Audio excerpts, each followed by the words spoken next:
a theory of everything has to also be a theory of the subjective world as well as the objective world. Otherwise, you've just got a little toe, which is just a theory of the objective world. So my toe is a bit different. And mine started with, or I should say, mine starts with consciousness as a fundamental. And the reason that I came to that is that I was in graduate school in physics, working on my PhD in experimental nuclear physics. And I found out just quite by accident that I could debug my computer code.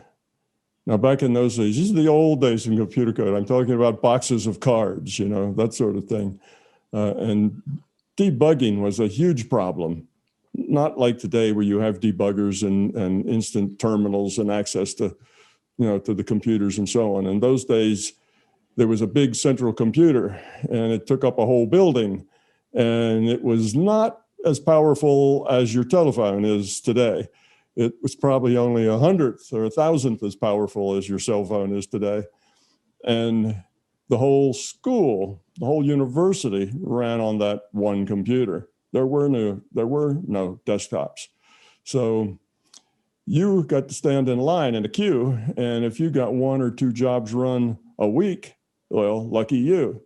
So if that job ran and bombed because you had an error, well, you just lost a week for your research, you see. So debugging was something people spent a lot of time focused on so that they didn't have to wait forever to get their research done and their ideas worked out. So in any case, I found that in my mind, I could bring up a picture in a meditation state. I learned to meditate while I was in graduate school.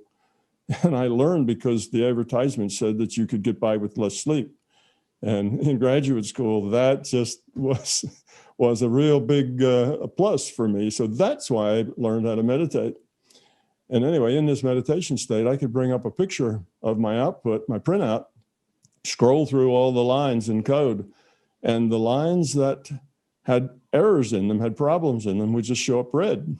That was an intention of mine. I wanted to be able to see them. And I just did this kind of on a wild hair, you know, kind of a lark. Well, I'm in a meditation state. Let's see what I can do. And I checked it out and it was correct. Those lines of code were actually the ones that had problems. And in these days, a problem wasn't because necessarily you coded it incorrectly. Maybe the key punch was just off a hair. If those little holes didn't line up exactly right with the reader, you'd get an error. You know, so you may have done all the right things, but the machine was a little off that punched holes. So that, as a physicist, that hit me like a ton of bricks. What was going on here? How could I do that? There was no physical process going on. It was entirely a mental process. And how could my mental process find things like key punch errors? You know, was just crazy. So I played with it and I found that I got better with it with practice and that I could decode my stuff debug it very, very quickly. So as a physicist, what that told me was that my idea that reality is measurable. If it's not measurable, in other words, this is called what's the word for it? It's like if you can't interact with it, you know, if you're talking about something, you say, oh, this is real, but you can't interact with it. You can't see it, you can't smell it. Operationalism? Yeah, it's an operational definition of reality. Exactly. So I, as a physicist, that was my attitude toward reality. It's an operational reality. So I realized that wasn't true, that there was more to reality than just what you could measure, what you could do operations on. It had another whole component to it that was more tied up to mental than to physical. It was subjective, not objective. So I just kind of had that as an idea. Wow, I'd like to find out more about this because as a physicist, my job was to model reality, to understand how reality works. And I realized there was this whole big piece of reality that was outside of what I had thought was possible. So I just walked around with that, and I didn't really know what to do about it or how to deal with it, other than it was there. And it wasn't a matter of, did I just imagine that? That was ridiculous. Of course, I didn't imagine. I can't imagine that, oh, this hole's, is 1/100th of a millimeter, too far to the right. That's not something you can imagine. So in any case, when I got out of graduate school, took a job, and as luck would have it, about probably 4, 5, 6 months into my first job as a physicist, I was nuclear physicist, correct? Yeah, nuclear. Not high energy nuclear, but low energy nuclear. We worked with a big Van de Graaff accelerator. So, 5 MeV was about as far as we could go as far as energy went. So anyway, I was introduced to Bob Monroe. I got to meet Bob Monroe. Now, Bob Monroe had written books called Journey Out of the Body, and at that time. And I read that book, and my opinion of it was, well, if this is probably just trying to sell books, this guy's making up a story. It's an interesting story, but he's just making it up, and he's just and trying you read to this sell books. After your transcendental meditation sessions? No, I read this like 3 years after I had become, about 3 years after I learned how to do meditation. It was a long time. I got a job, and actually it was my boss tossed me this book by Bob Monroe and said, read this book. And I read it and said, just read it because it was your really? boss. You got to be kidding. Journeys Out of the Body? Boss, really?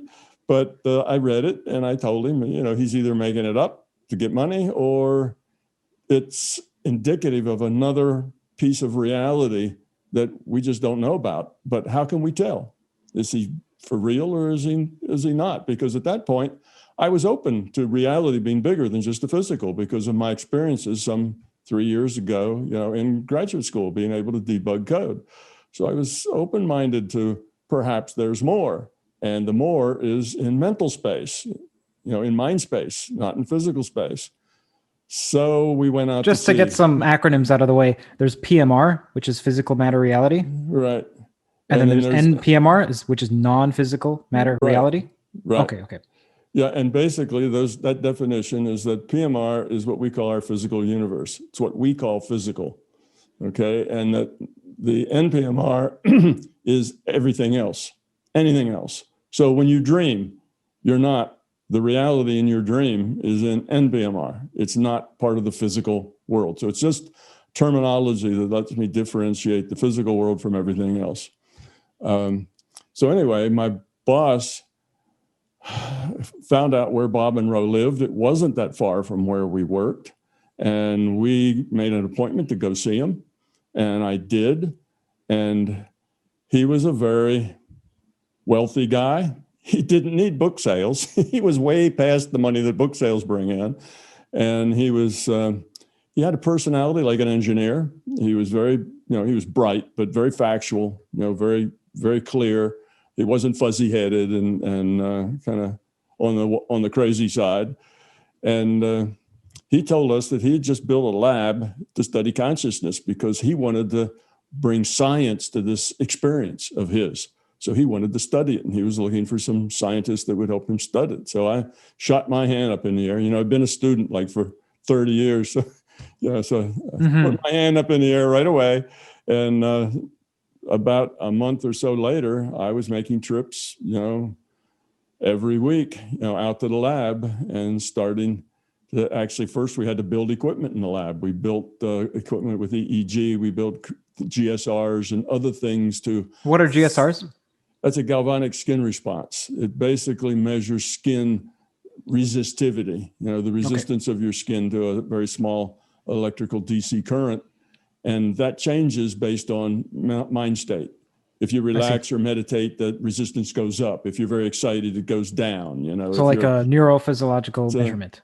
Yeah, it's something that tells you a little bit about something in mind. We didn't, we were trying to measure whatever we could, and there's not a lot that measures things that are primarily mental.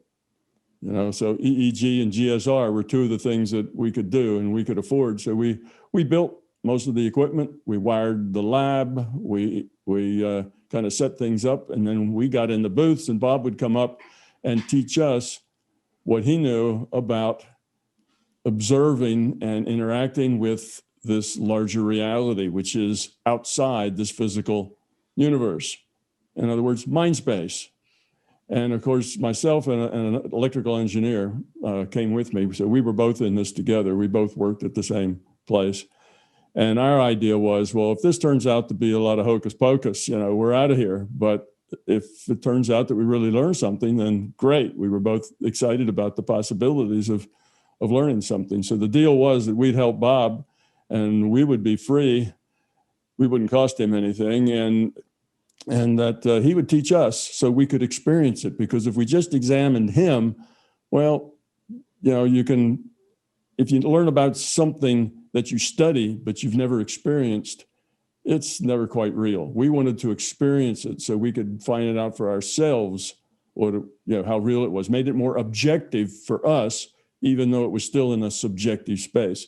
So he did. We came out there a couple of days a week, and he tried to teach us to experience mental space, things in mental space. And what Dennis and I wanted to do is let's prove that this is real to ourselves, not just something we're imagining, not just something we're making up, but is it real? So we started doing things that were evidential. Like remote viewing things are very evidential. We'd go in, get in our booths, and the booths we had were isolation booths. They all were acoustically isolated from each other, and one of them was a Faraday cage, which was electromagnetic. Oh, great! I was going to ask you about that. Yeah, one was a Faraday cage. That's the one I got in, was a Faraday cage, and the one Dennis. There was actually 3 booths in a row. I got in number 1. Dennis got in number 3, so there was an empty one between us. Mm-hmm. So the acoustical isolation was even greater than it would be for 2 consecutive booths. But so we got in these booths, and there's a microphone coming down from the ceiling just above our lips. And Bob would help us get into the mental state and gave us exercises and things to do. And we would tell him what we were experiencing. And that way he could be more effective in guiding us. But Bob was very careful about not leading the witness. He wasn't saying, well, now you should see this. Mm-hmm. He would never say that, because that's leading people to see something. He would just say, do this and this and this. Now, what do you see? And so we did this, and we tried evidential things. Remote viewing is one of the obvious ones, and we did other things too. We did, mental healing, and we did collecting data, trying to get information from however we could get information. Mental healing of who? Of yourself or of someone else who was there? Of other people that we knew about who had illnesses. We did that, but you have to do that hundreds of times to collect statistics on whether or not you're having an effect. You don't know. Somebody could just get better, and it may not have anything to do with what you did. But we would work on people sometimes that had chronic things. They'd had this chronic illness for 3 decades, 30 years, and they were outside of the medical system because the medical system had said there's nothing else we can do. And we would try to see if we could fix things like that. So that's more evidential than just, somebody has a headache. Oh, my headache went away. Well, it might have gone away anyway. So you have to look at these things carefully. But Dennis and I were both being very careful because we were both very skeptical. So Bob did teach us. And just as an aside, you mentioned that NPMR isn't scientific, but it sounds like what you're saying is PMR, that is our physical reality, can interact with mind space, so NPMR, and then NPMR can interact with us. So you have transitivity, which means that you can have objective measures, no? Yes, you can have some. That's what I mean by evidential things. So these were the things, these interactions. Say we could remote view. We could see what was going on at a particular place. We'd go get in our booths, and Bob would go into another room, and he'd write like a 5 or 6, 7 digit number, on the blackboard that he had in there. And our job would be to read it. And in the sense, we didn't do that in the sense of remote viewing. We did that from the sense of going out of body, going into that room and looking at the blackboard. What's the difference between remote viewing and out of body? Almost nothing. The belief of the person that's doing it, that's the only difference. As far as the function, they're really not any different. It's just the way you believe that the mechanism works. these were back in the early days. What's the difference in belief between remote viewing and out of body? Well, if you believe that you're remote viewing, then basically your vision. Okay, It's like you're tapping into a camera that's there. Yeah. Okay, I understand. Your vision is remotely going someplace else. That's why remote viewing. So you are viewing remotely. So it's like your eyeballs are someplace else, or you have a camera someplace else. Versus some representation of your body or your soul or your essence is actually moved. So, and neither one of those are true. Of course, you're not moving your vision someplace, and you don't have some essence of your body going anywhere. All of those are just beliefs. None of that works that way, but these are things that people believed. And at that time, early on, I didn't understand the nature of reality well. That was my mission, to try to understand it. So we had these models, out of body and remote viewing and things, but it turns out that all of that was kind of based in belief anyway. That's not the structure of how it really works. So we would do these things that were evidential. And by the evidential things, it was probably 1 in 10,000 or 1 in 100,000 that we were just lucky at guessing numbers written on boards, or that we were just, somehow lucky that people who'd been ill for 30 years got better. These kinds of things. You do statistical significance studies, and the statistical significance has to tell you basically how far away are you from random occurrences. It's random, or how much distance is it away from random? And we were very distant from random. So we knew intellectually that we actually were doing something. We were able to interact with this reality through mind space, through mental space. And that was gee whiz, how does it work? Why does it work? What can you do with it? Why does it sometimes work and sometimes not work so well? Why is it not as repeatable as we'd like it to be? What does it have to do with mental state? If you're in different kinds of mental states, it works better in this one and not so well in that one. And what's the difference? So the whole point was, for me, to understand it and give some kind of fundamental model of what was going on, how it was going on, produce a theory that allowed me to predict results and methods and explain things like why this worked and why that didn't work and so on, to understand it. So I worked on that. I was the physicist, and that was my job. And that took me about 35 years before I thought I understood it well enough, because I had to do a lot of research. If you do remote viewing and you do it from this mental state and it doesn't work, then is that just circumstance, or is there really something about that mental state? Or 35 years, meaning you were 35 years old, or 35 years from the point that you started? 35 years from the point I started. It took me that long because science is tedious. You have to change variables and see what happens, and then change a variable a little more and see what happens, and then change a different variable and see what happens. So trying to have a scientific approach to this took about 35 years of me doing experiments, doing trial and error studies, basically, to find out what were the variables that affected what and why did they do that. And if I just had 2 or 3 variables, then it would have been a year or 2. But when you have the number of variables goes up, the number of complication, the number of possibilities goes up dramatically. So it took a long time to try. What would be some examples of these variables? Like you said, mental state. Well, mental state would be one. There's lots of various mental states you can get into. Some are more effective than others, but it would be, let's say we're doing something like remote viewing. Okay, if we're going to remote view and we're going to remote view targets, then one is the mental space that you're in, the attitude, the feeling. These are all qualitative, subjective things. So you have to do them. The mental state of where you're going, or your mental state? No, my mental state, where I am. What's my mental state and how do I get there? And it finds out that mental state and attitude and beliefs, fears, all that stuff are part of the equation. Then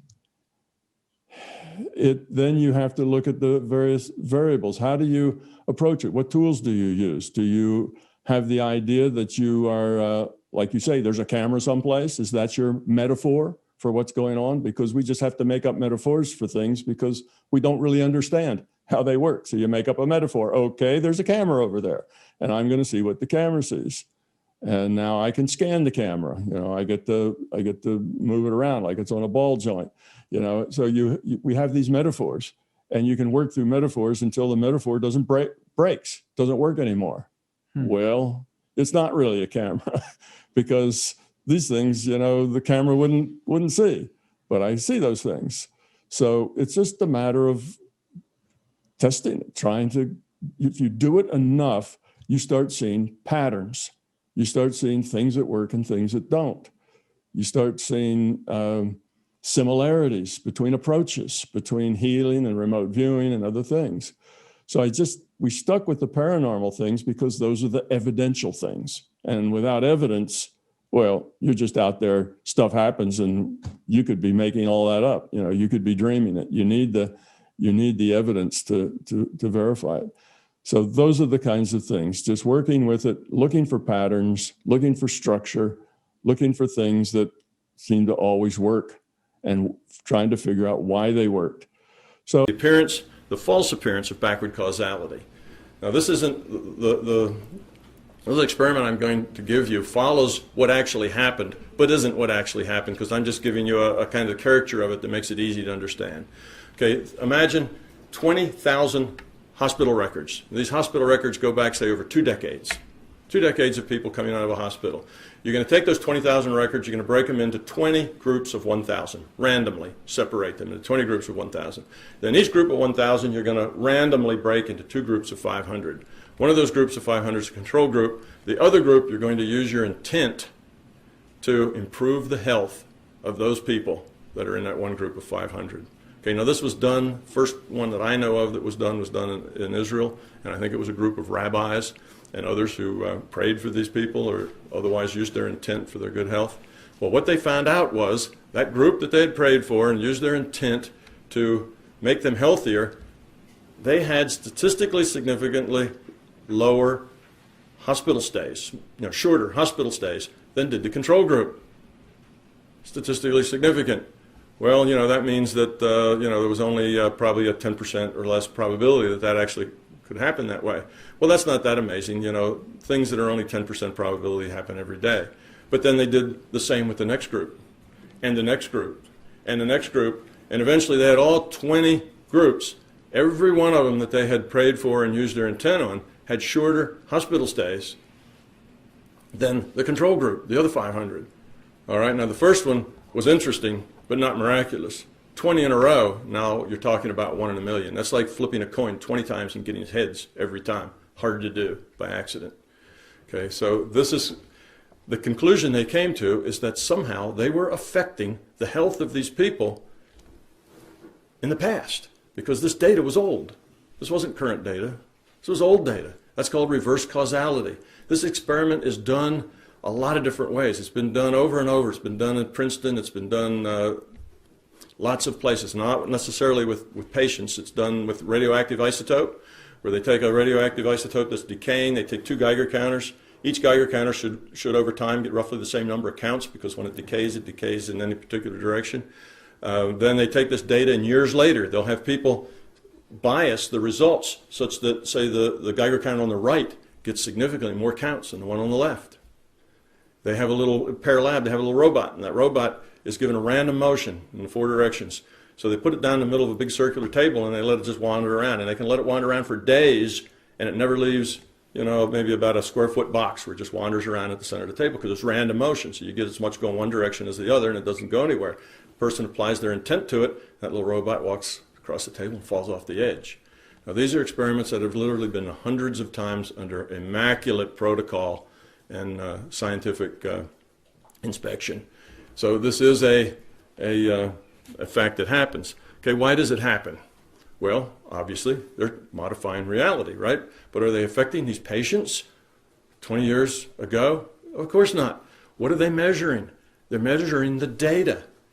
They're measuring that data of those hospital patients, those hospital stays is what they're measuring. And they're biasing that data because that data hasn't been brought into this reality yet. Nobody's looked at that data. So that data is still in the future. I mean, the statistical results of that data are still in the future. Nobody's ever calculated them. And because it's still in the future, it's just probability, like everything else that's in the future. It only exists in probability.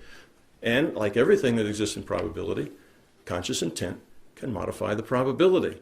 So that's how they do that. Now, let's say that somebody takes that data, and before it's given to the rabbis, they do a statistical analysis of what's in both pieces, this 500 and that 500, right? They do the statistical analysis, and they know exactly what those average hospital stays are in both groups. They give it to the rabbis to work on, and they worked on it, and they worked on it, and of course the rabbis didn't know that this had been done. Guess what? They couldn't do it. They couldn't bias it one bit. It just didn't work. Why? Once the data's here, there's historical precedence. It has to stay here. You can't change it. That would be against the rule set. It wouldn't be coherent history. All right, now what if they just, before they gave it to the rabbis, they just looked at the statistics for the whole set of 1,000, but not the two individual groups of 500, and then give it to the rabbis? Would the rabbis be able to do it? Yes, but guess what else would happen? As much as the group that they prayed for went to shorter hospital stays, the other group would have to go an equal amount to longer hospital stays because they have a constraint now that they didn't have before. I don't know that they've ever done that experiment, but if they did, that's the way it would have to come out because that's the way this works. Okay, so if you just looked at the whole 20,000 and did statistics on that, then yes, you could bias things, but again, now you have a constraint, and you have to meet that constraint because now that data is in this reality frame. All right, let's take another example. Let's say that they took this data and they did measure all the groups of 500 and they know exactly what the statistics were on all of them, and they put that in a drawer, and that building caught fire and the data went away. All right, now they can pull that data back out of another computer someplace where it's still never, the statistics haven't been done in the computer. They just were done once and no record was kept except what was in that drawer. And the guy who did it, well, geez, there was 20 groups, and that was there was 40 different groups of 500, and he doesn't remember what it was. Okay, could the rabbis modify that data now? Yes, they could, because even though that data was here, it's not here anymore. It's back in the future, right? It's back in the future because now it wouldn't violate any rules, however that data came out, because we don't know how it's going to come out anymore. So you see, things can come and things can go. What matters is just those two rules, historical consistency and abiding by the rule set. This is a probabilistic reality that you live in. How does Bill Tiller make the pH go up in his water? With intent. Well, how does he do that? When you look at the pH of water, it's not a straight line at 7.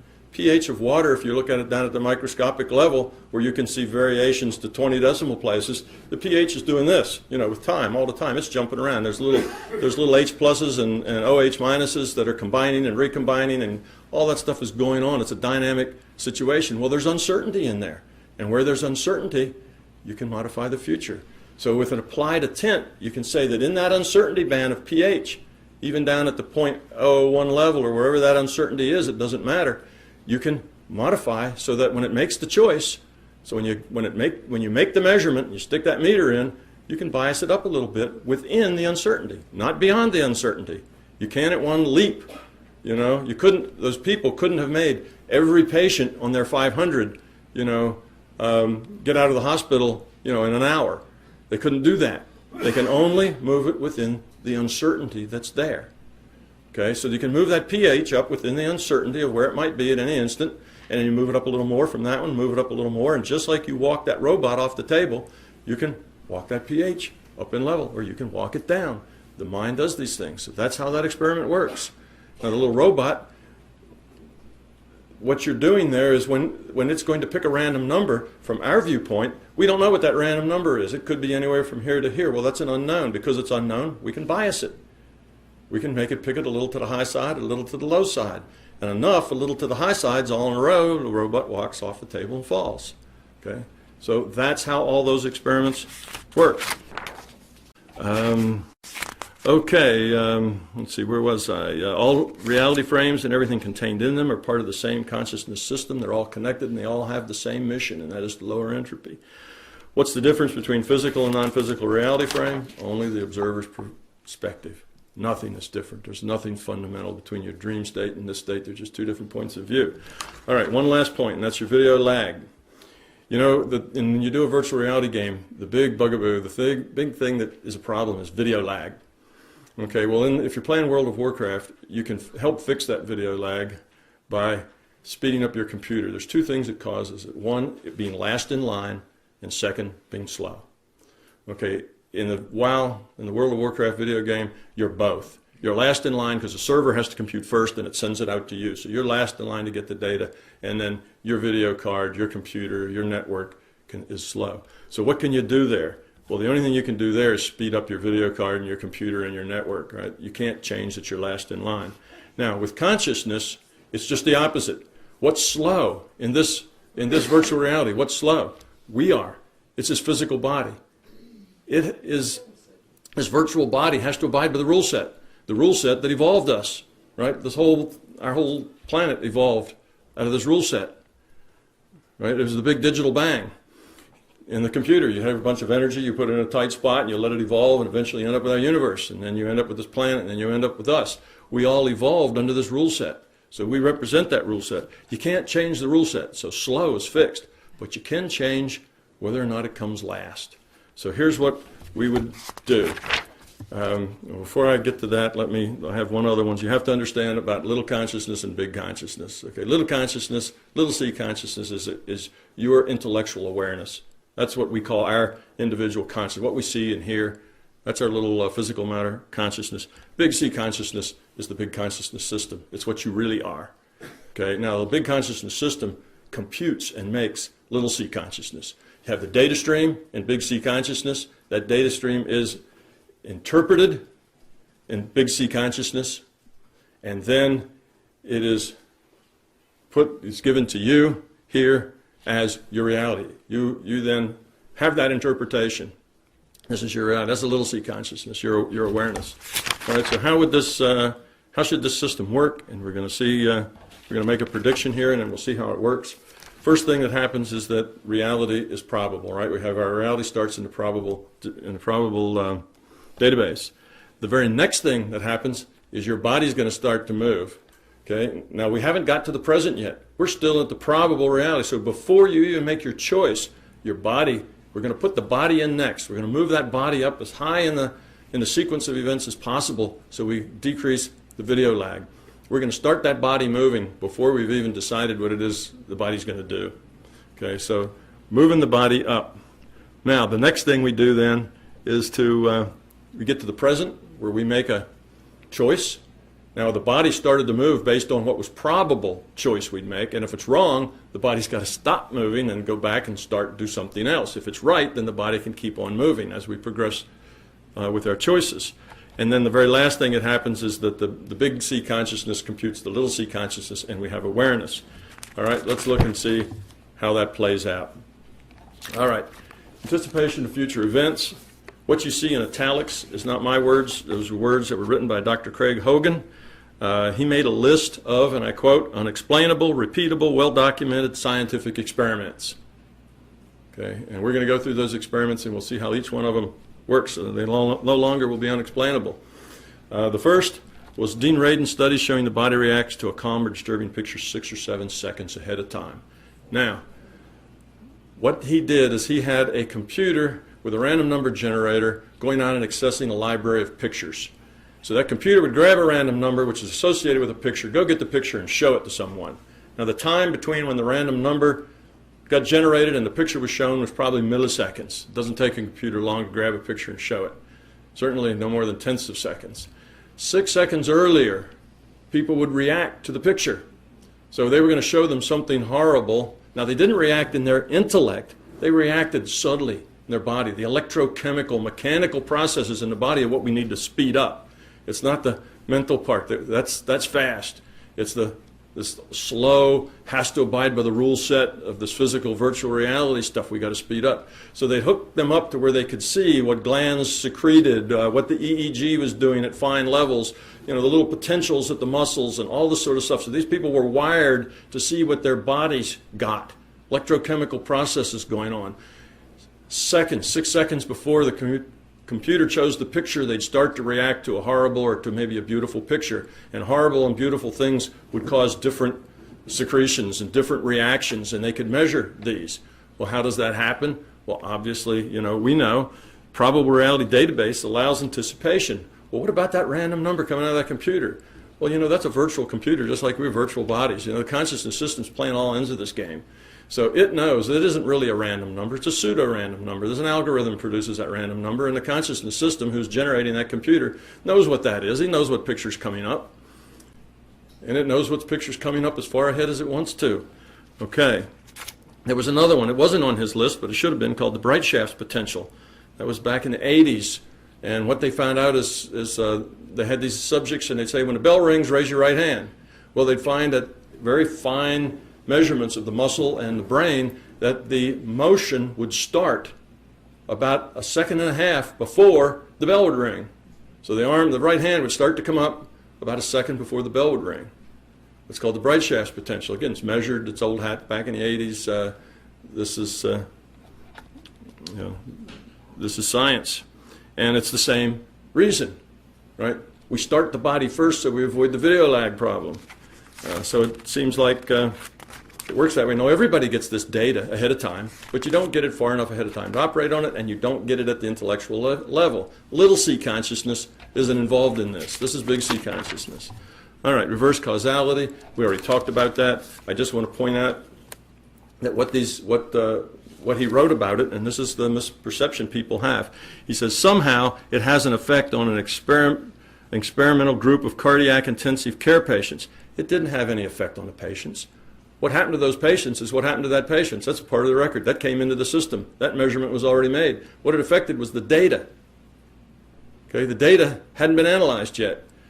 The problem is that people believe in an objective, deterministic reality, and they think because what the patients did, the data has to reflect it. Just like they believe that what those Geiger counters got, that the data has to reflect it. Okay, the clicks on a Geiger counter recorded at one time can be influenced. The clicks on the Geiger counter weren't influenced. The Geiger counter clicked however it clicked. It was the data describing those clicks that got modified. The actual clicks on the Geiger counter were gone. They're lost. They're not in a record anywhere. The only record is that data. It's still in the future, what the data is, how many clicks were in each one. You can manipulate that because it's in the future. The consciousness can affect machines that use energy, random number generators, random noise generators, telephones, recorders, and all that stuff. It doesn't affect the machine. It just affects the output of the machine. You see, you have to divorce the idea that the output that the machine makes has to be the output of what happened, of what the machine did. Those two aren't necessarily the same. We live in a probable reality. Okay. The last one, I think, it's the last one, is the fact that no one has been able to show that the brain produces consciousness. In fact, when they put remote viewers and other people in the Faraday cages, which takes away all electromagnetic fields and other such things, it doesn't make any difference. They can remote view just as easily in a Faraday cage as they can anyplace else, and it doesn't matter where their target is, whether it's on the other side of the planet or not. They don't see any time lapse. That's because there is time lapse, but the times are very small. Okay, so consciousness is not physical. Of course, you can't isolate it with physical things. It's information. Information's non-physical. All right, this takes us to basically the last chart, the value of a theory. Unfortunately, in the real world, the value of a theory is whether or not it supports current scientific beliefs. But it shouldn't be. We know that the actual value of a theory is whether or not it explains what is known, then it has to explain what is unknown, and that has to be verified by experiment. And here's a whole list of things that are now paradoxical or mysterious that this explains completely. And here's the whole list of things that new information is being predicted. Okay, so we have all of that. I won't going to bore you with all of that. Okay, like how intent changes random distributions, such as Princeton, Frontier Science Labs, how and why backward causality works, why Lao Tzu and the Buddha, what was Lao Tzu and the Buddha talking about, right? We're all one, get rid of the ego, move toward love, compassion. I mean, see, it's all there. It explains all those things. Why C has to be constant and why particles are probability distributions. Well, physicists right now are worried over the interpretation of that. How do you interpret that these particles are probability distributions? There is no interpretation. They're just probability distributions. That's the way reality works. Everything is a probability distribution until the measurement's made. Our whole reality works that way. The purpose of your existence, what's important, what's not, how people can know things that they shouldn't be able to know, all these psi experiments like Radin's experiment, help people know the unknowable, reincarnation, what happens after you die, how personal psi experiences work. Paranormal information, we're all netted. It's all in these databases, past, present, and future. Precognitive dreams, you're just getting things out of the future database. Healing, you're modifying the probabilities. Remote viewing, if it's a remote viewing around in this reality, you're just getting data out of the databases. When you see auras, I've seen auras for probably 30 years. It's just data. You can define that output however you want.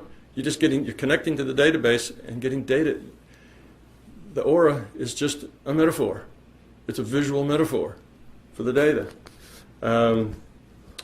So the failure of science to find consciousness in the brain or to limit the effects of consciousness, well, it's because it's not consciousness. We finally answered Fredkin's big question. He said, other. It's in other, and we don't know what that is. Well, Dr. Fredkin, consciousness is the computer. You see, consciousness is the computer. Okay, now that gets you now to the point that I was at when I first came out to see Bob Monroe all those years ago. When I came out to see Bob Monroe, my thought was, is this guy nuts or what? Well, you have to be thinking that, because unless you have extensive experience within the larger consciousness system, you really have to have that question and that attitude.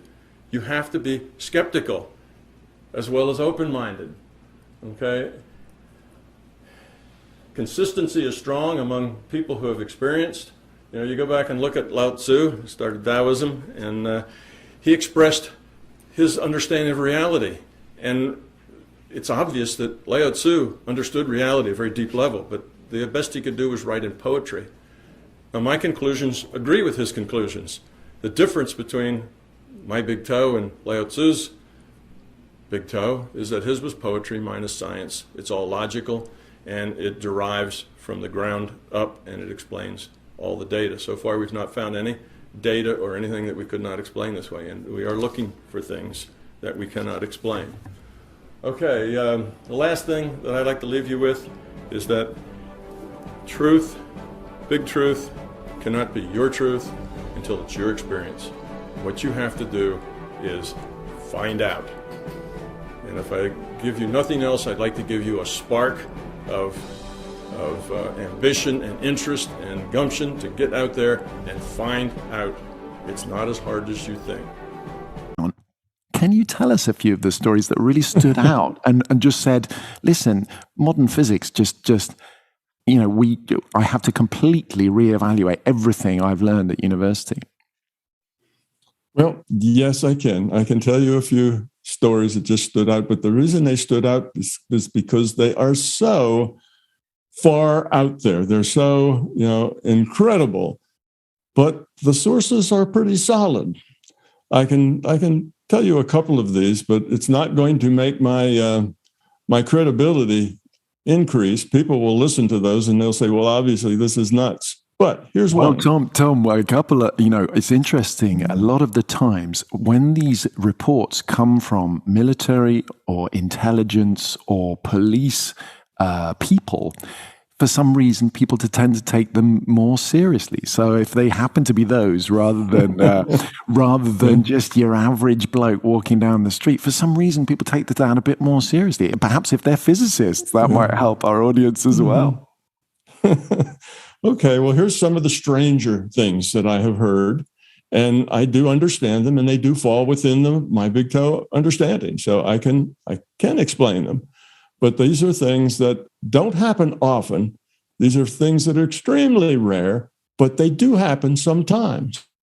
And one course that I was giving, and this was in Hawaii, I was giving this course, and I had a bunch of students there. I can't remember, maybe 50 people or so were there. And these were people who were trying to understand experiences that they'd had. That's one of the reasons that people want to pursue being a student, being a what do we call it?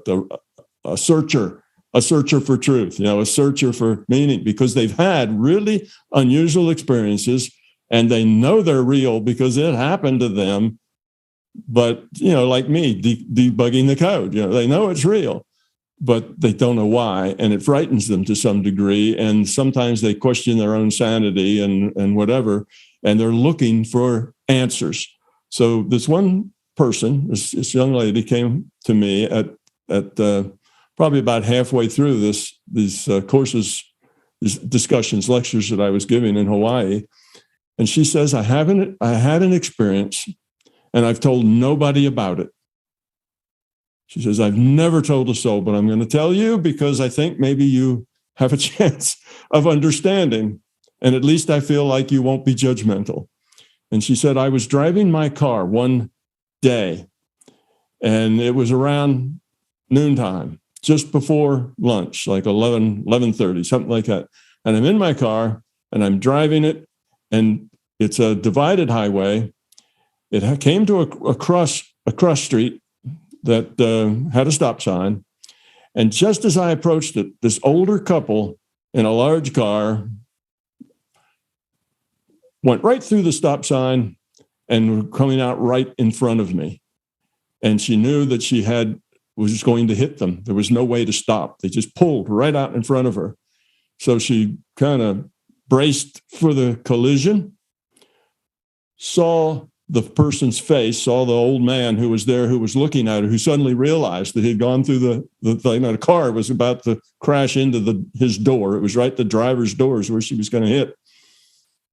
Saw his face, saw the horror on his face, tensed for the crash, saw a big flash of light, and then she was on the other side of the car. No crash had happened. She looked in her rearview mirror, and the larger car the old couple was in was finishing their turn and had stopped in the intersection. She was so shaken that she couldn't drive, so she pulled over, maybe about quarter of a mile, half a mile, decided she was too shaky to drive, pulled over to the side, and just had to sit there for a while till she could gather herself. And she said that happened. Of course, my questions to her were, did you sleep late? Did you just get up? Were you, sleepy or tired? Were you alert? Had you been meditating? Were you kind of your mind adrift and you weren't really paying attention to what was going on in the street? And she said, no. She said it was the middle of the day. I hadn't just, it was like 11:30. I was on my way someplace to meet somebody for lunch. I was aware. I was focused. I was perfectly conscious. It wasn't like I was dreamy or anything.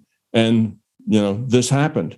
And all of it happened, not like a dream. It happened like I was aware of the whole thing. My car passed through their car. And as I passed through, there was this bright light. And all I know is that it only took a few tenths of a second for the cars to pass through each other. But when it was done, I was on the other side of the road and they were still whole behind me. And that's what happened. And she says, I've never told anybody because I know that they would think I was somehow making a joke, was insane or something. So she told me that. Fascinating story, Tom. And that was, you asked for a strange story. What is the most significant entity experience that you've heard, perhaps one of your own, if you're saying it's important, the subjective experience to the individual, where the nature of reality was exposed in a way that really, really took you to the next level and perhaps gave you the insight necessary to come up with something as deep and all-encompassing as my big toe? Well, let me just give you my own experience then. At sometime around 6-7 years old, I had entities come to me. I'm a little child now, 6 or 7. These entities show up, which is not uncommon for children. Not at all. And they basically got me out of body, took me out of body, and there I was. And they kind of said, "Well, go play." go play with it. And I did. I went out through the window and slipped out into the yard, which was a little scary because now I was high in the air. And then I went down to the ground and they said, use your intent, use your mind. You can do what you go wherever you want with your mind. So I did. And I played and I went up and down and through the hedge over into my neighbor's yard and, just kind of played with it for a while. And then they brought me back and it was over. Then they came back like the next night. And this was a series of things that happened to me when I was young. And pretty soon, after I kind of got used to that, they were giving me training lessons. Look, here's how you handle these things. Okay, so here's a situation. Use your intent to solve this problem. Use your intent to get from A to B, because there's no physical way to get there. So you have to do this with your mind. So they started to teach me discipline with my mind, to get my intent focused and to get it precise and to be able to hold it focused for long periods of time.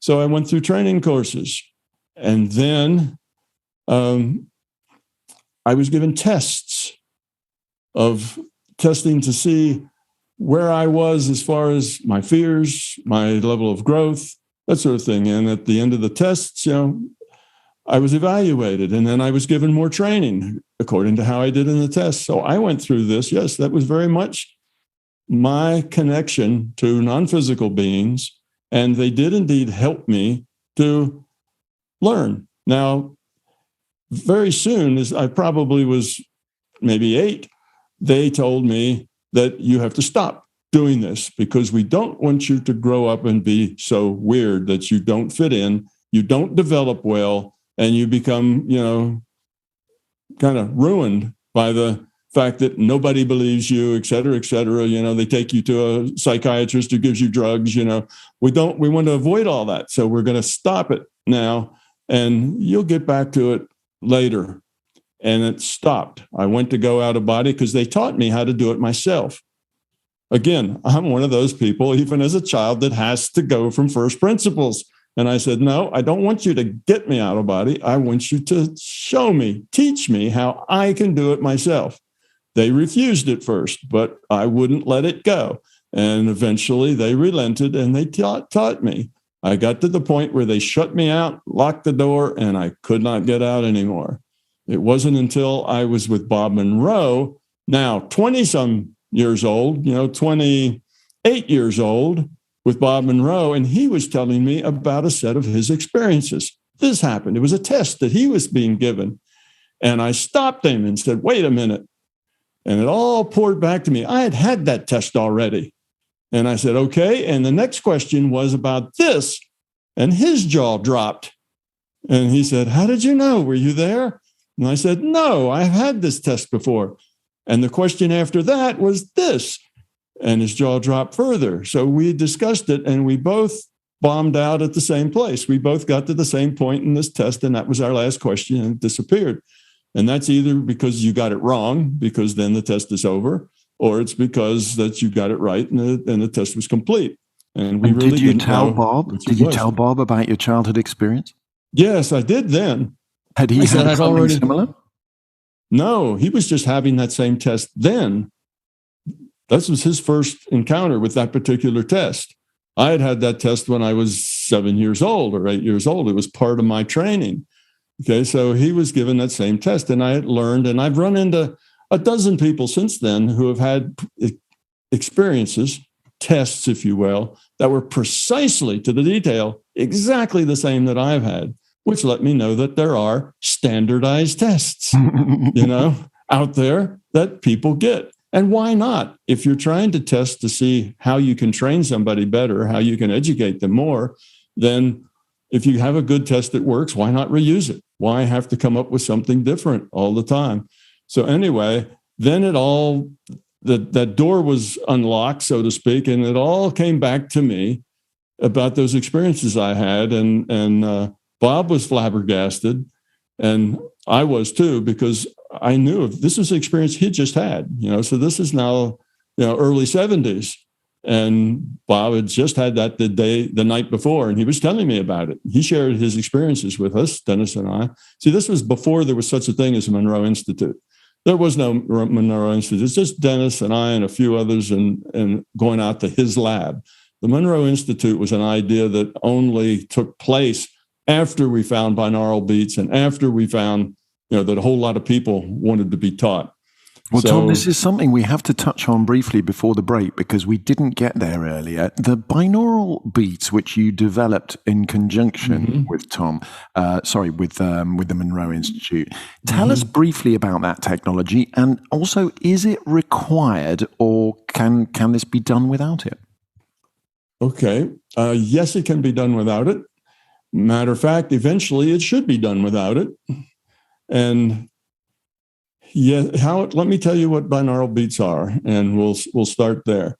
It was something that Dennis Menerick discovered in an old Scientific American, I think like 1965 or something, version of Scientific American. The author of the article was Oster, O-S-T-E-R.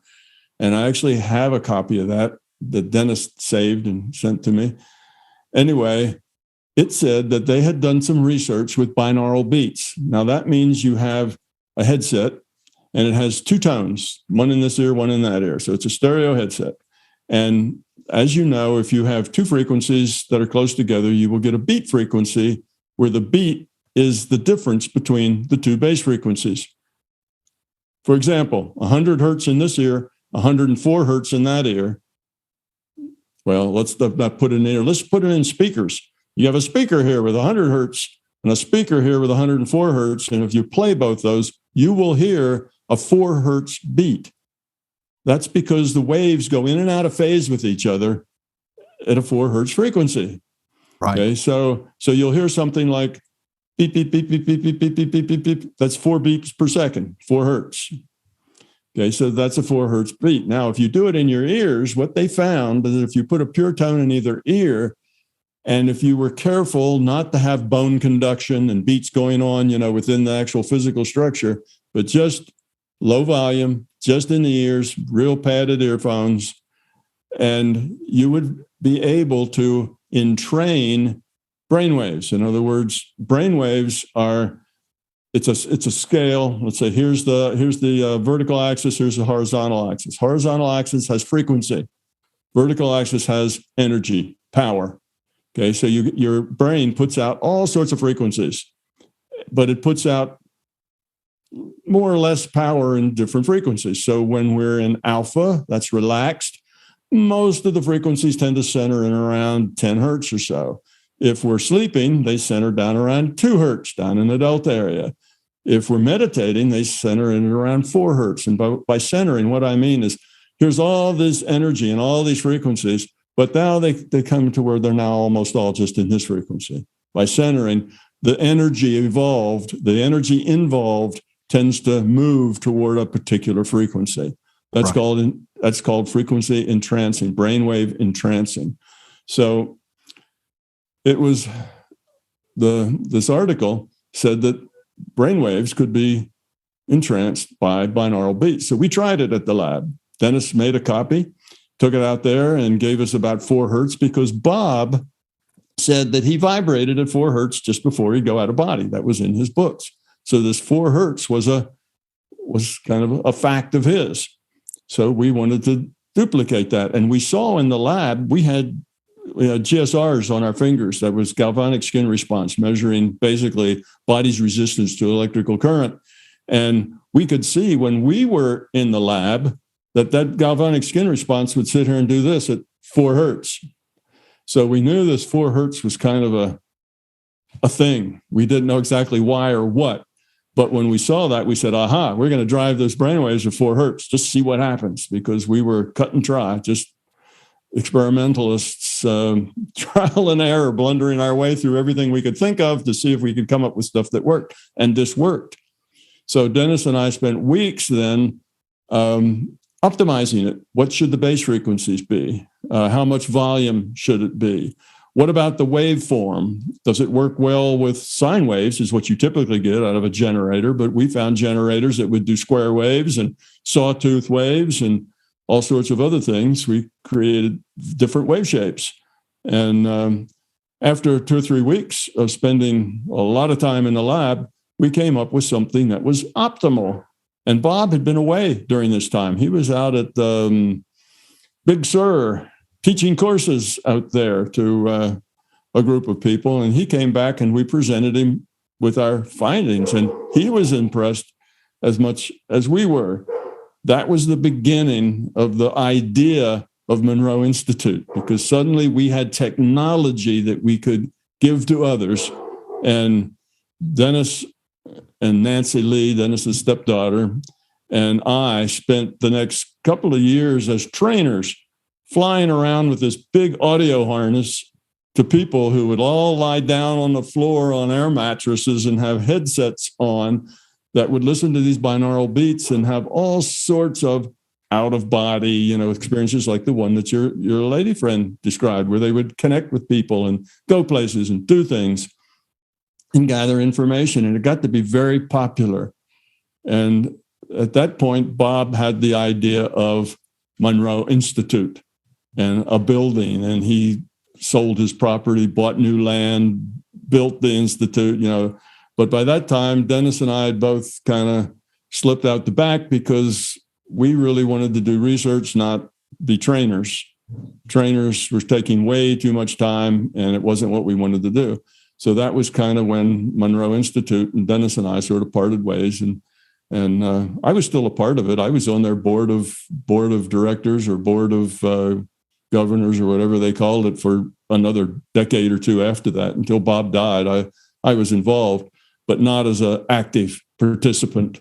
In your opinion, do you think that the binaural aspect, obviously it's quite useful for us, for example, on Chasing Consciousness, as we're presenting this as a scientific, brain science-based kind of entrance to this extraordinary phenomena.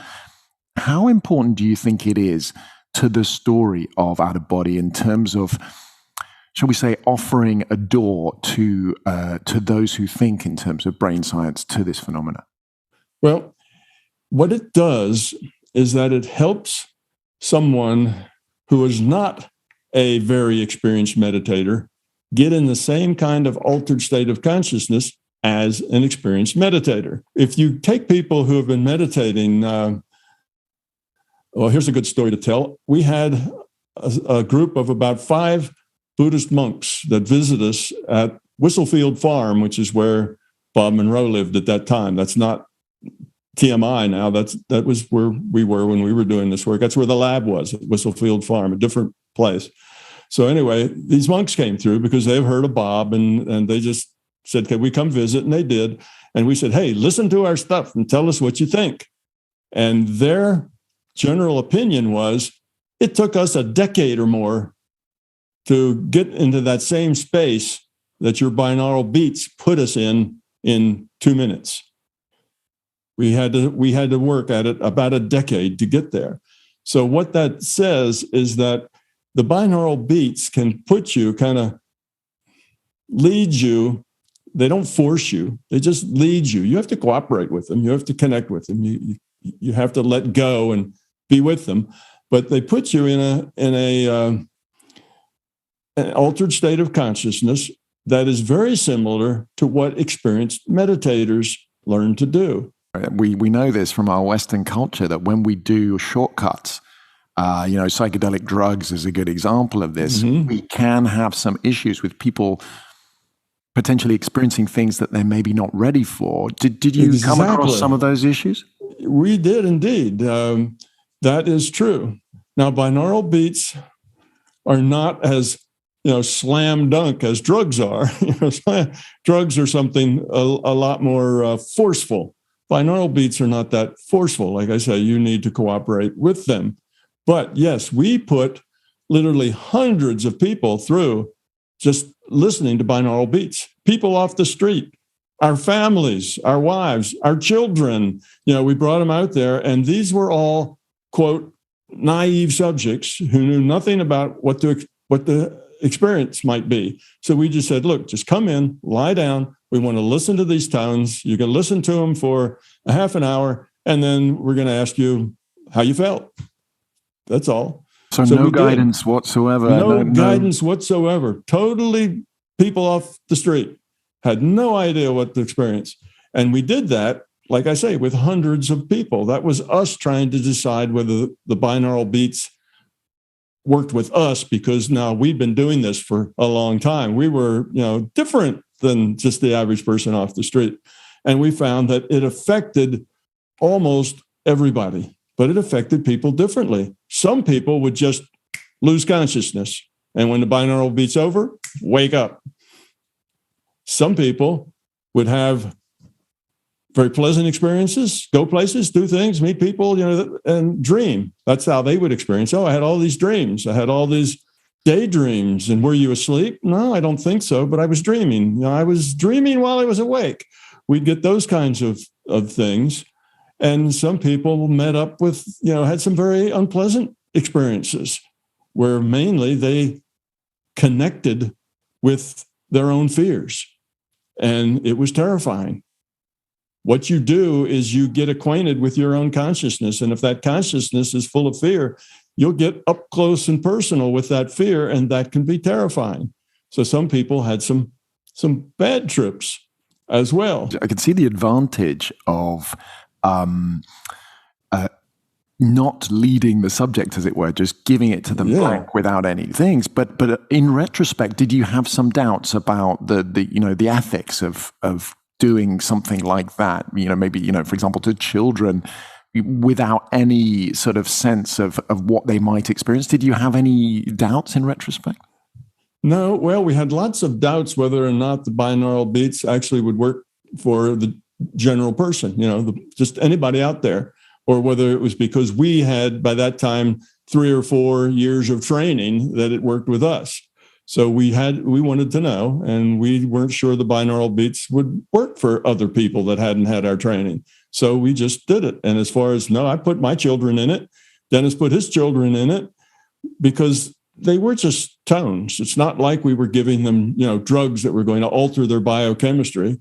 And they were things you had to cooperate with. You could always pull the headset off. If you felt bad, you just pull it off and it'd go away.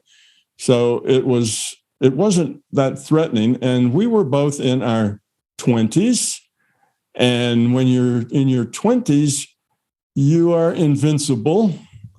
And everybody else is too. You don't think in terms like that. You don't do that till you grow up a little more, to where you start worrying about the effects in 20. Sure, let's go try it.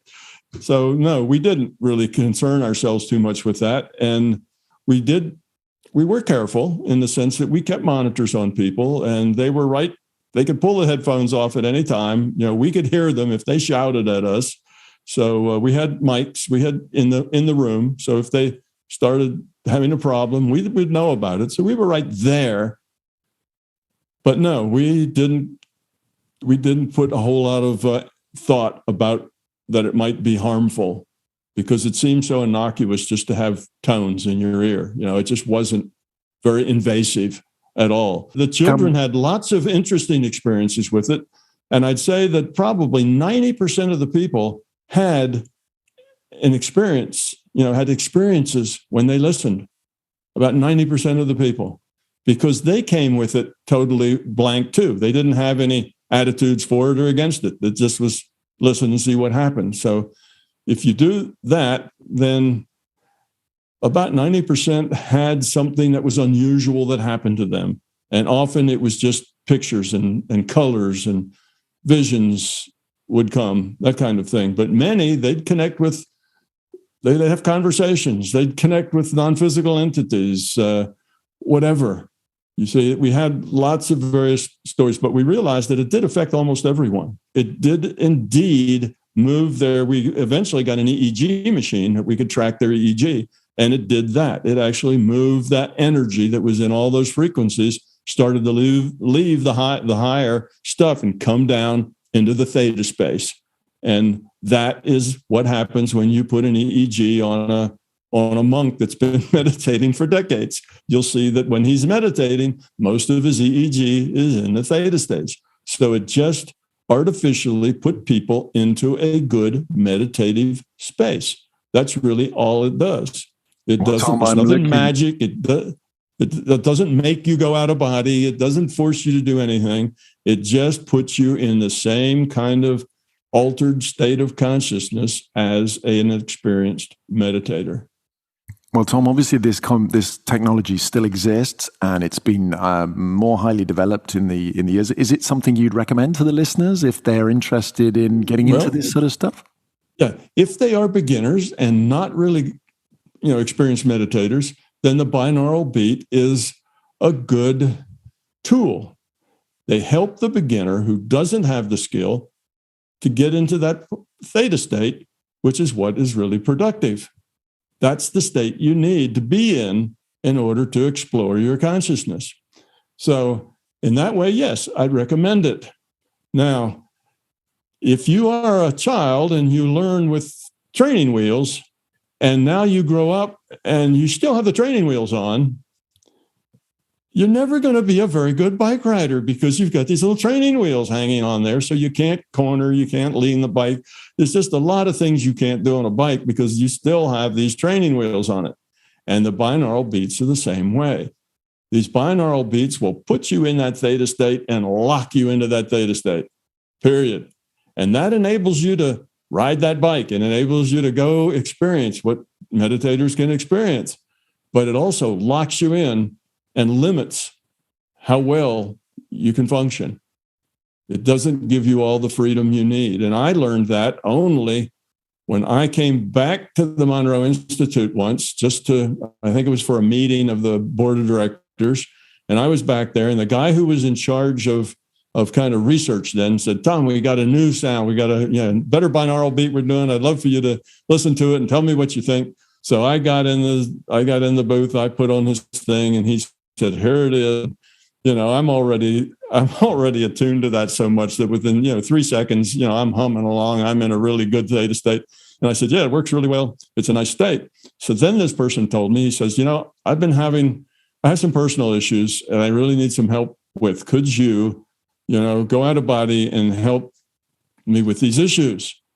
Help explain something to my partner who we're having these difficulties and so on.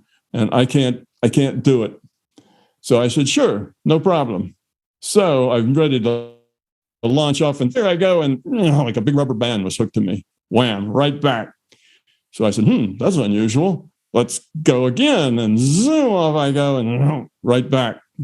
And I said, hey, could you turn that sound off and just put on some pink noise or something benign?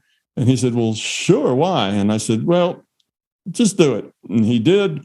And zip, I was gone and solved his problem. He told me a couple of days later, perfect. Thank you. You really made all the difference in the world. I appreciate your help with that problem. So that's when I realized that those binaural beats, they help you in the beginning, but they trap you at the same time. So there is a downside to it. So yes, I'd recommend binaural beats to people who are not good at meditating. But eventually you have to take them off. Where's the best place to get this audio? What do you recommend, Tom? And we'll put it in the show notes.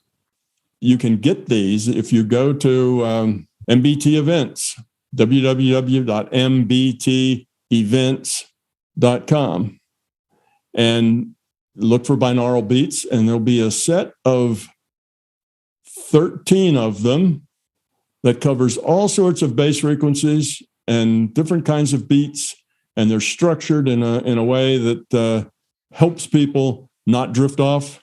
A lot of people will get in that state and they just drift off and lose consciousness. It helps you stay. So it's got a lot of structure in them. They're not just plain binaural beats. They've got a lot of structure inside. Tell us the extraordinary story of how you met altered states researcher Bob Monroe, and what, as a physicist, you were invited to come in and test, and what techniques and tools you built and you structured, which really brought the Monroe Institute forward to being one of the most famous institutes for the research of altered states. Tell the story, Tom. It's so interesting.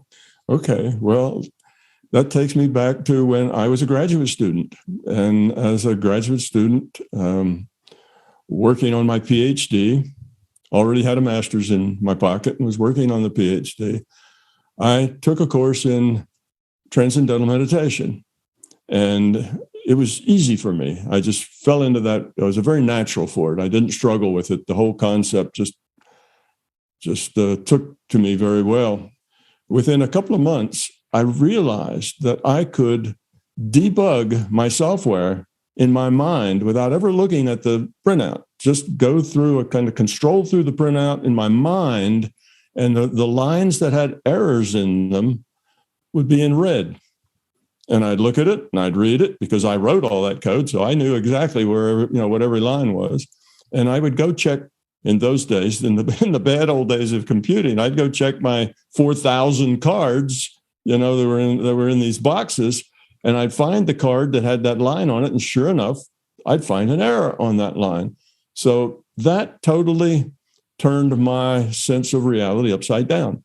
As a physicist, I had a belief that reality was defined by what was called an operational definition. And that is that if you could operate on it, in other words, if you could interact with it in some way, if you could measure it, then it was real. If you couldn't measure it, it was either not real or irrelevant, because if you can't interact with it, then, what's the point? So most physicists kind of had that. That's a very materialistic viewpoint, and most physicists have that viewpoint.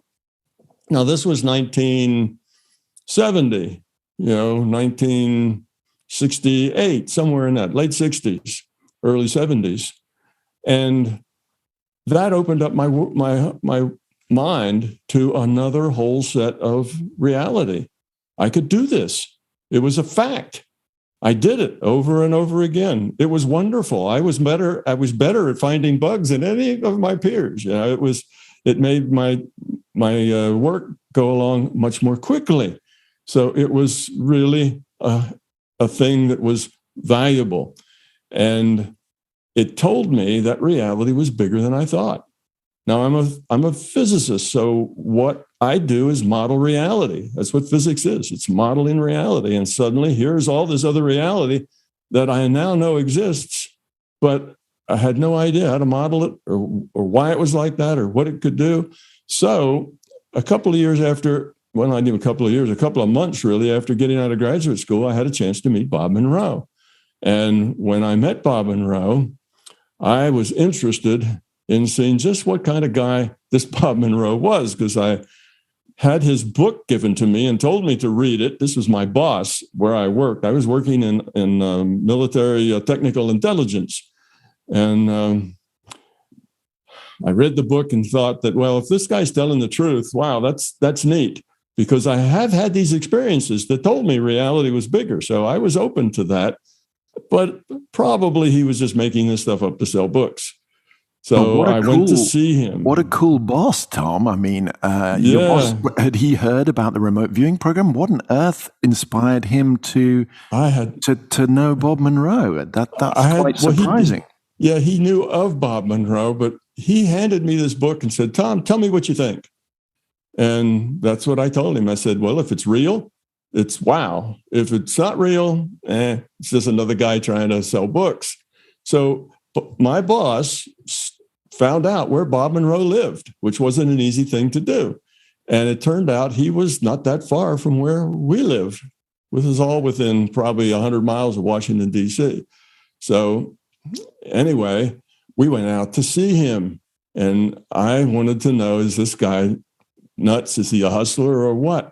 And I found that Bob Monroe was a really solid guy. He had a personality and an attitude like an engineer. And I work with engineers and physicists and scientists. That's the whole group. We were all, analyzing foreign technology to see where its weak point was and where, what we could do to beat their science and their technology. How could we beat theirs, and how could we keep ours from being beaten?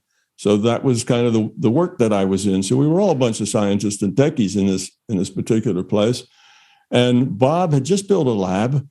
And he didn't really know what he was going to do with it, but he knew he had to study this phenomena because it just happened to him. He didn't want it to happen to him. He struggled against it. He went to see a psychiatrist to help him get past it. And after all of that failed, he decided just to journal it, which is what his book was. His book was basically just his journal of his experiences.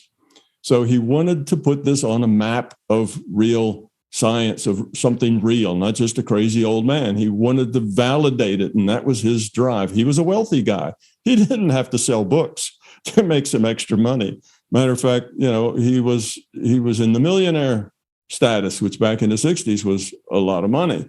So he was a very wealthy guy, lived on this big estate with a lake and horses running, in the fields and that sort of thing. Tenant farmers farming it for him. He was the gentleman farmer.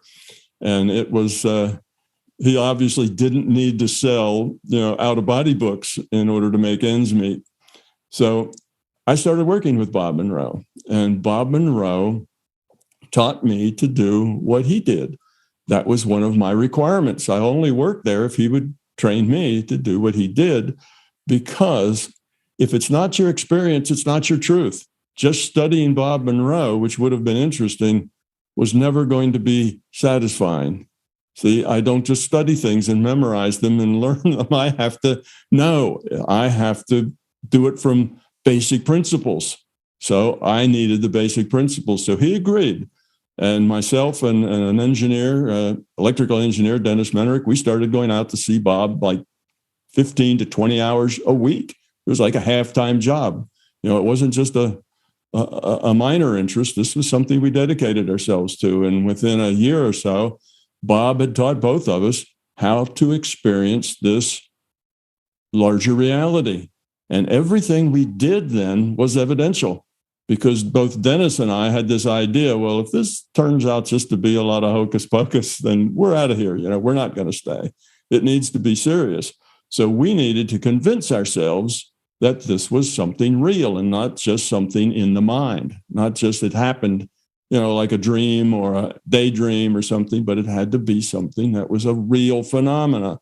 Can you describe, Tom, some of the experiments that you did at the beginning to test this phenomenon? Oh, sure.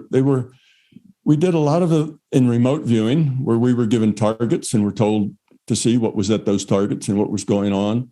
We did a lot of things like after we'd get locked in our isolation booths, Bob would go to a blackboard and write a 7-digit number or something on the board, and we were to read it.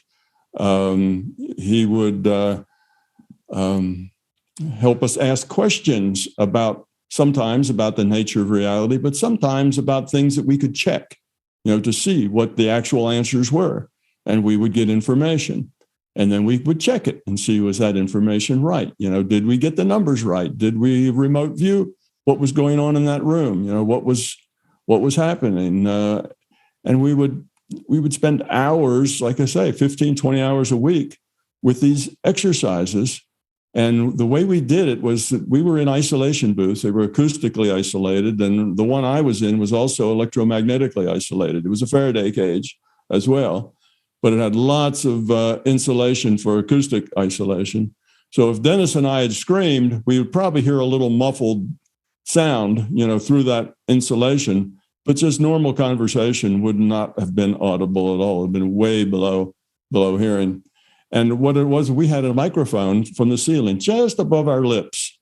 And we were trained to do this out-of-body thing and tell Bob what we were experiencing in a flow of consciousness kind of way. We would tell him what we were experiencing, where we were going, who we were talking to, and he would sometimes give us questions to ask, but he could teach us because he knew what we were experiencing. Otherwise, it was very difficult to teach someone. If they just go off and do it and you come back and you weren't with them, how are you going to teach it? So that's the way we worked. So Dennis was in one booth. There was an empty booth between us, and I was in the other booth. So out of 3 booths, we were on either ends of those 3. And one experiment in particular that was one that kind of finally got me to the point that I no longer asked the question, is this real? Was one where Bob had Dennis and I go out of body together, meet up above the lab. We were just to leave our bodies, go up above the lab, meet, and then go on some kind of an adventure together, some kind of thing, just explore the larger reality together. And Bob, of course, had a recording of what we were saying. We were telling him stream of consciousness, everything that was going on and what we were doing and what we said. And afterwards, we got out of that, and it was about 2 hours. Usually, it's about 2 hours that we were in the room. After the 2 hours, we got out and kind of stumbled our way down to the control room. And Bob had this big cassette tape thing. Of course, that's a part of the past, right? Nobody does cassette tapes anymore. But he had a big reel-to-reel and a bunch of cassettes. And he had our two voices that he had recorded from all the things he had asked and things that we had said.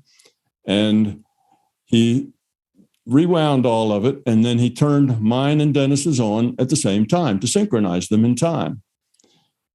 And there was Dennis and I having conversations, asking each other questions. Oh, do you see that such and such over there? Oh, you mean the pointy yellow one that's next to the green one? Yes, that's the one, and we're well, let's go explore that. Okay. And we're having these kind of conversations. And that, after I listened to, I don't know, the first 20 or 30 minutes of that, my jaw kind of dropped down and I was like, oh my God, this stuff is real. And I was kind of in a haze for probably a couple of weeks after that with that understanding that this was real. Because up to that point, I had done literally hundreds and hundreds of things that checked out as far as looking at the statistics.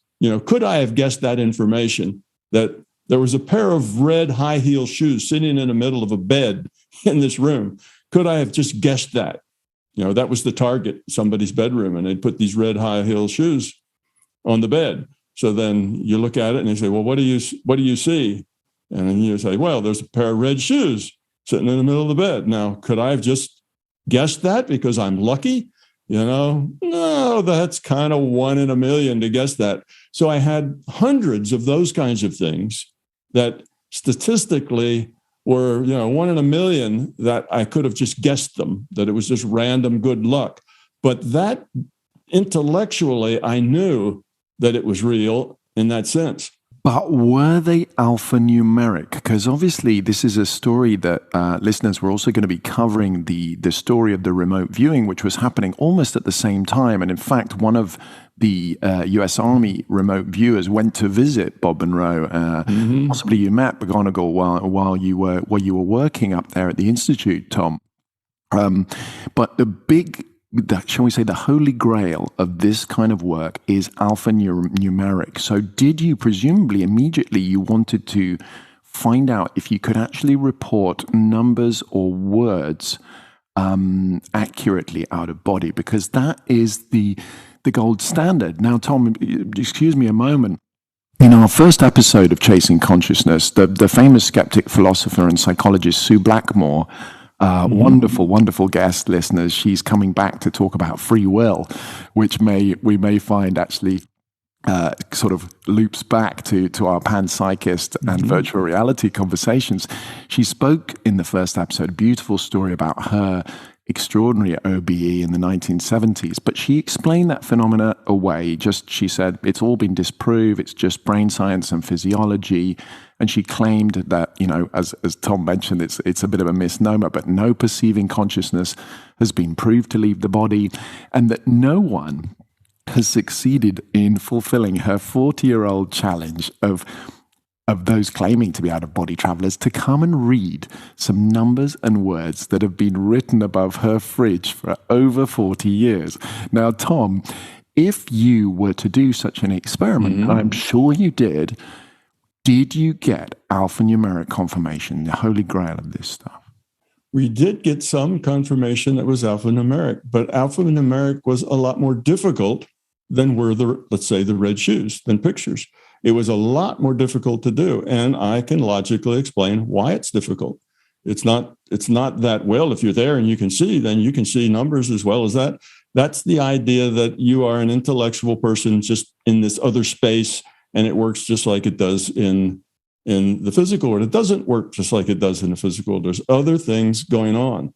So the numbers and letters are more difficult things to put into a metaphor. Okay. Now, in the intuitive world, one speaks mostly in terms of metaphors, in terms of patterns, in terms of things that have to connect with your understanding. Okay, so it can't be something that's not in your own experience base, because then you wouldn't know how to interpret it. But if it's within your experience base, then you can interpret it reasonably well. So that's the way it works. Now, how do you interpret the metaphor of a series of numbers? What metaphor is there of a series of numbers? Mostly, you see, that's a harder thing to do, because intuition is not the same as logical process. Letters and numbers are logical process things. Okay, we have a series. We have an A, a B, a K, a J, and a 9. And that's a thing. Now, logically, we process that. That's an intellectual thing. It's a string type of mental construct, right? It's a different type of mental construct. It's a very different type of mental construct. And that is what your intellect does very well. The intellect works with logical process. The intuition doesn't. The intuition is holistic. It's big picture. It's metaphorical. So it's just the nature. You see, it's the mistake here is that it's somebody's intellect is moved from this world to some other world or some other space. It's not like that. You see, there's two different ways that consciousness processes information, or two different, we can even say, sources of information. One of them is the intellectual side, and that intellect uses a tool called logic. And logic is a very precise thing. Deductive logic is very precise. Now, the intellect works wonders with that logic, but for the most part, it fails a lot because it doesn't have enough information. In other words, should I marry Sally or should I marry Sue? I don't have enough information to come to a logical, deductive answer to that. There's just not enough information. I don't have the future in front of me to decide which is a better future for me. That future will unravel however it does. You see, so the intellect is very limited that way. So the intellect is a precise tool, but it has very ratty, incomplete information to work with. Now, on the other side, you have the intuitive side. The intuitive side does not do logical process. The intuitive side just knows. It just gets the information and it knows that information. It's not rational, okay? And it often gets metaphors. It gets pictures. It can sometimes get words, sometimes, but usually not so many words. It can get numbers and dates. It can get alphanumerics. That's not even that hard to remote view, but to get a lot of it in detail is just more difficult. How did you tweak your experiments to try and sort the wheat from the chaff there? Because presumably it took you a while when you started studying with to design the experiment correctly to try and find the limit between the two. Oh, it did. It took me like 35 years of experimenting. Bob Monroe taught me how to get into my consciousness, what other people call out of body, how to become aware inside of my consciousness. Okay. Now, again, the model is I am consciousness. I'm not in a body. I'm just consciousness playing an avatar. That's the body. So if you have that model, and we can get around to justifying that later, but if you have that model, then Bob Monroe allowed me to, at that time, of course, he and I both were calling it out of body, to go out of body. And in that state, I could repeat that altered state of consciousness very precisely. I would do it and do it and do it to where I could get to the exact same place, day after day, time after time. That allowed me enough stability to actually do research there. I was doing things that were evidential. The evidential things, like seeing the red shoes, I was doing things that were evidential. So I could change a variable, then see if I was just as good at finding the red shoes, then change another variable, then change the variable some more. Keep these constant, let that one change. Just science. That's the way science is done. Science is a very tedious, relentless kind of a process of developing things from first principles. That's what science is all about. So for 35 years, I am hours, 15, 20 hours a week, I'm putting into checking variables. What does what? Am I good at remote viewing when I approach it this way? Or does that not make any difference? Or does that actually help? So you just have to do it thousands of times, different ways, different approaches, different ideas. And eventually I ended up with a rough understanding of how consciousness worked, the things it could do, the things it couldn't do, why it couldn't do the things it couldn't do, why it could do the things it could, and why did it sometimes get it right and sometimes get it wrong. And I kind of understood why, what those variables were. So that's when I sat down to write My Big Toe. It was really a theory of consciousness, is what it amounted to. And since consciousness was fundamental, I called it a theory of everything. But at that point, I didn't really understand how the physics could be derived from it. It was not until a couple of years after I published those books that it really came to me how I could derive modern physics, how I could derive quantum physics, and how I could derive relativity from first principles, not from a belief in the fact, or a fact that nobody understood, like why is c a constant, why is the speed of light a constant, or why do particles best be modeled by probability distributions. You see, those were things that people made up because they worked, but they didn't understand why it had to be that way. And I did. I realized that I could do that. So yes, it took me time, 35 years of doing research in consciousness to see what worked and what didn't. And slowly coming to a conclusion of, well, let me put it this way. I wanted to come up with a model that would explain all the facts. Now, I had this collection of facts in consciousness. One of them is consciousness is fundamental. Well, that's a fact. I can affect things in the physical from consciousness, but I can't affect things in consciousness from the physical. So the arrow of causality only travels one direction, and that's from consciousness to the physical. That makes consciousness fundamental and the physical a derivative of consciousness. So these are the facts I had. So I had a bunch of consciousness facts. I had a bunch of physical material facts because I'm a physicist and that's what we do. We learn material facts. And I wanted to come with a set of concepts that would explain both. And that's basically what My Big Toe is now. It's a set of understandings of the nature of reality that explains both the objective world and the subjective world.